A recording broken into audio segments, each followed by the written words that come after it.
ఓం పద్మప్రియే పద్మిని పద్మహస్తే పద్మాలయే పద్మదలాయతాక్షి విశ్వప్రియే విష్ణుమనోనుకూలే త్వత్పాదపద్మం మహిపందస్వ.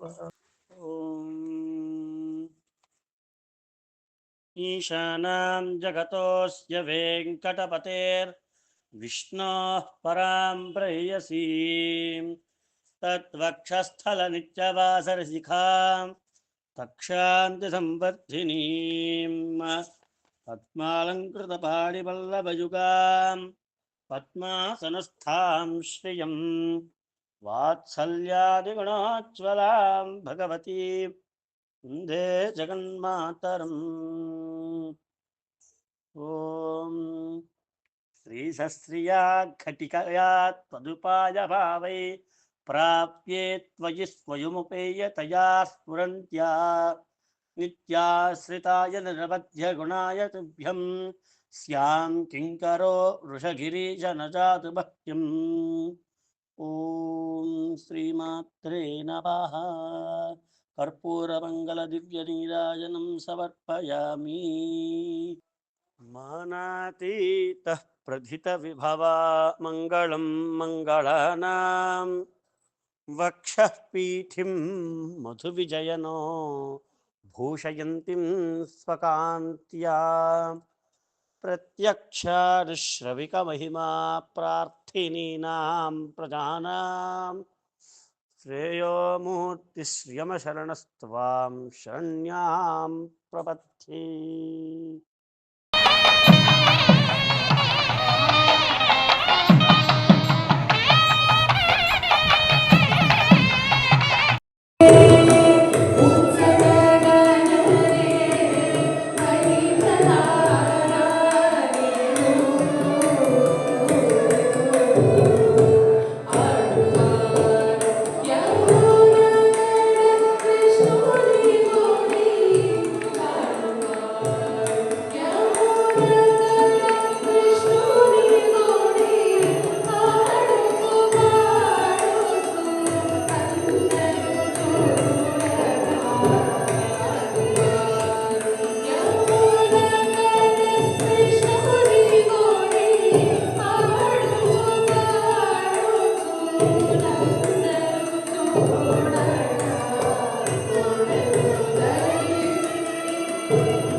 సర్వమంగళ స్వరూపిణి అలమేలు మంగమ్మ మనందరికీ కూడా ప్రియ గరుడ వాహనం మీద అనుగ్రహ భాగ్యాన్ని కలిగిస్తూ ఉన్నది ఆ అమ్మవారు. మీరందరూ కూడా దర్శనం చేసుకోండి. ఆ జగన్మాత సర్వాభరణాలను అలంకరించుకుని, అలాగే స్వామివారి నుండి వచ్చిన కాసుల పేరు హారాన్ని అలంకరించుకుని, వివిధ ఆభరణాలతో గరుడాల్వారి యొక్క అధిష్ఠురాలులా అమ్మ మనందరికీ కూడా అనుగ్రహాన్ని కలిగిస్తూ ఉన్నది. ఈ యొక్క బ్రహ్మోత్సవాలలో ఈ యొక్క అమ్మవారు ఈ రూపంలో దర్శనం ఇవ్వటం మనందరికీ కూడా కనుల పండుగ. అమ్మవారిని మీరు కూడా దర్శనం చేసుకోండి. ఆ శ్రీహాసినికి, ఆ జగన్మాతకు ఈ యొక్క వైనతేయుని యొక్క వాహన సేవ జరగడం విశేషం. అమ్మవారు చక్కగా చీర కట్టుకుని, అలాగే తన 2 కాళ్లను గరుడాల్వారి యొక్క చేతుల్లో ఉంచి మనందరికీ కూడా అనుగ్రహ భాగ్యాన్ని కలిగిస్తూ ఉన్నది. అన్ని దండలు వేసుకుని సర్వాభరణాలు అలంకరించుకుని మనకు దర్శనాన్ని ఇస్తూ ఉన్నది. పద్మాలంకృత పాణివల్లభ యుగాం పద్మాసనస్థాం అని అంటారు. అమ్మవారు పద్మాలను చేతులు ధరించి ఆ పద్మాన్నే ఆసనంగా చేసుకుని అమ్మ మనందరికీ కూడా దర్శనాన్ని ఇస్తూ ఉంటుంది. అలాగే ఈరోజు అమ్మవారు స్వామివారికి ఎంతో ప్రీతి అయిన గరుడ వాహనం మీద తాను అధిష్ఠించి మనకేం చెప్తుంది అంటే కనుక, నాకు స్వామికి ఎటువంటి భేదం లేదు, నేను స్వామి ఒక్కటే. అలాగే స్వామివారు కూడా అదే చెప్తున్నారు, నేను ఒక్కరినే కాదు, నాతో స్త్రీ కలిసి ఆ లక్ష్మి కలిసి మేమిద్దరం కూడా అని చెప్పటానికే ఈ యొక్క వాహనాన్ని ఎంచుకోవటం జరుగుతున్నది. ఇక్కడ అమ్మవారు అయ్యవారు ఎటువంటి భేద భావన లేదు, కానీ మనం పెట్టుకుందే అమ్మవారు స్వామివారి ఇద్దరూ కూడా మనం దర్శనం చేసుకోవాలి. అందుకని ఇద్దరికి ఎటువంటి భేదం లేదని అమ్మవారు చెప్పడం కోసం ఈ యొక్క వాహనాన్ని అధిష్ఠించి మనకు దర్శనాన్ని ఇస్తుంది. అలాగే ఈ పాదాలు కూడా స్వామివారి నుండి వచ్చిన పాదాలండి. తిరుమలలో స్వామివారికి అలంకరించే ఈ యొక్క గరుడ పాదాలను ఈరోజు అమ్మవారికి అలంకరించడం విశేషం. అలాంటి గరుడ వాహనం మీద మనందరూ కూడా దర్శనం ఇచ్చింది. ఇప్పుడు దాకా కూడా ఒక సేవ నిర్వర్తించారు. ఆ సేవ ఏంటి కనుక, అమ్మవారి యొక్క పాదాల సేవ అంటే పాద సేవ అంటారు. ఆ సేవ నిర్వర్తించిన తర్వాత అమ్మవారికి కరెక్ట్గా అమ్మవారు గర్భాలయం ముందు రాగానే కరెంట్ అయితే పోయింది, కానీ ఆ అమ్మవారి సేవలో ఎటువంటి ఆటంకం లేకుండా అమ్మవారికి కర్పూర దివ్యమంగళ నీరాజనాలు ఇస్తున్నాను చూడండి. ఈ విధంగా అమ్మవారికి ఈ సేవ అయితే నిర్వర్తించడం జరిగింది.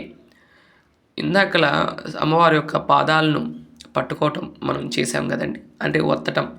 అమ్మవారు స్వామివారికి ప్రతినిత్యం కూడా స్వామివారి యొక్క పాదాలను ఒత్తుతూ ఉంటారు, మీ అందరికీ కూడా తెలుసు.